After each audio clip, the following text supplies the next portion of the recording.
मेरे प्यारे भारत के मूल निवासियों, बाबा साहब डॉक्टर भीमराव अंबेडकर जी की सोच की दुनिया में आपका बहुत बहुत स्वागत है।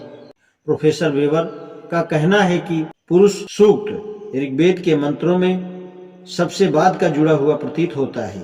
यह बात जो कि सूक्त में लिखी है उससे तथा इस बात से साम संहिता में इससे कोई मंत्र नहीं लिया गया सिद्ध है। एक और तरीका है जिससे यह सिद्ध होता है कि पुरुष सूक्त बाद में बना, अर्थात यह देखने से कि कितने वेदों ने पुरुष सूक्त को अपनाया। साम वेद में सूक्त के केवल 5 मंत्र उद्धृत हैं। वात्स्नेही संहिता में पुरुष सूक्त है, परंतु इन दोनों सूक्तों में बहुत अंतर है। ऋग्वेद के पुरुष सूक्त में 16 मंत्र हैं और वात्स्नेही संहिता में 22 मंत्र हैं। कृष्ण यजुर्वेद की 3 संहिता मिलती है, अर्थात तैत्तिरीय, कठ तथा मैत्रेयनी, परंतु इनमें से किसी में पुरुष सूक्त नहीं है। केवल अथर्ववेद में पुरुष सूक्त उद्धृत है। भिन्न भिन्न वेदों में पुरुष सूक्त एक ही प्रकार से उद्धृत नहीं है। वात्स्नेही संहिता में अंतिम 6 मंत्र अधिक हैं। वे ऋग्वेद, सामवेद तथा अथर्ववेद में नहीं पाए जाते। ऋग्वेद के सूक्त का 16वां मंत्र अन्य वेदों में नहीं पाया जाता। इसी प्रकार अथर्ववेद के सूक्त का 16वां मंत्र न ऋग्वेद में न यजुर्वेद में ही पाया जाता है।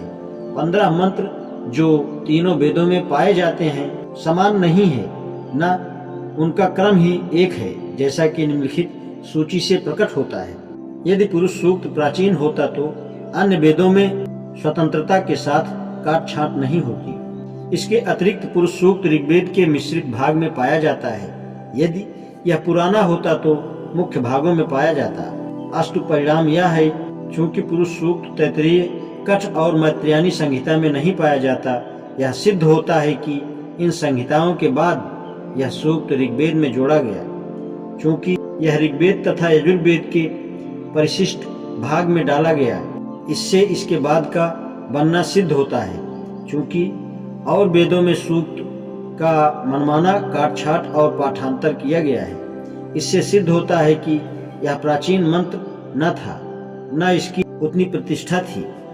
पुरुष सूक्त के मंत्रों की रचना शैली में भी अंतर है। सब मंत्र तो एक सिलसिले में हैं, परंतु मंत्र 11 और 12 प्रश्नोत्तरी के रूप में हैं। यह 2 मंत्र वर्णोत्पत्ति को बताते हैं। ऐसा प्रतीत होता है कि ये 2 मंत्र बाद में सूक्त के बीच में घुसेड़ दिए गए हैं। अतएव केवल पुरुष सूक्त ही बाद में नहीं बना, उसमें समय समय पर मंत्र जुड़ते रहे। कुछ विद्वानों का तो यह भी मत है कि पुरुष सूक्त जाल है, जिससे कि ब्राह्मणों की श्रेष्ठता सिद्ध हो।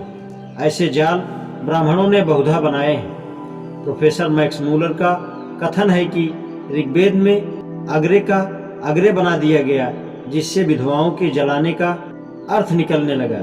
ईस्ट इंडिया कंपनी के समय में एक अभियोग में वादी के समर्थन में एक स्मृति रच दी गई। अस्तु इसमें कोई आश्चर्य की बात नहीं है कि जब चातुर्वर्ण स्थापित हो गया तब मंत्र 11-12 सूक्त में इसलिए जोड़ दिए गए कि चातुर्वर्ण व्यवस्था वेदोक्त मानी जाए। क्या पुरुष सूक्त ब्राह्मणों के पहले बना? यदि पुरुष सूक्त ऋग्वेद का भाग है तो वह ब्राह्मणों के पहले बना होगा। अतएव इसका अनुसंधान उचित है। प्रोफेसर मैक्स मूलर ने वैदिक साहित्य का समय इस प्रकार बताया है: पहले वेद, फिर ब्राह्मण और फिर सूत्र बने। यदि यह कथन सत्य है तो इससे 2 परिणाम निकलते हैं कि ऋग्वेद के समय में 4 वर्ण थे, परंतु शतपथ ब्राह्मणों के समय में केवल 3 वर्ण रह गए। कि शतपथ ब्राह्मण में पूरी व्याख्या नहीं है। पहला परिणाम तो प्रत्यक्ष असंभव है। दूसरा भी इसलिए मानने योग्य नहीं है कि दोनों ब्राह्मणों में वर्ण व्यवस्था पूर्ण रूप से वर्णित है। अतएव मैक्स मूलर का कथन है कि चारों वैदिक संहिताओं के बनने के बाद ब्राह्मण बने सर्वथा निराधार है और मानने योग्य नहीं है। इसके विपरीत बेलवालकर और रानाडे का कहना है कि कुछ अंश वेदों का पहले और कुछ बाद में बना। अस्तु ब्राह्मणों का कुछ अंश वेदों की समाप्ति के पहले बनना असंभावी नहीं है।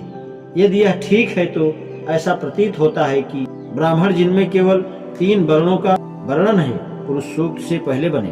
अतएव इस वास्तविकता से सिद्ध होता है कि आदि में आर्यों के केवल 3 वर्ण थे, शूद्र, क्षत्रिय थे और चौथा वर्ण बाद में बना। चातुर्वर्ण के समर्थन के लिए पुरुष सूक्त बाद में बनाकर ऋग्वेद में जोड़ दिया गया। पुरुष सूक्त में जो कुछ लिखा है वह समाज की स्थिति सर्वदा से नहीं थी। आज इतना ही, शेष कल। धन्यवाद।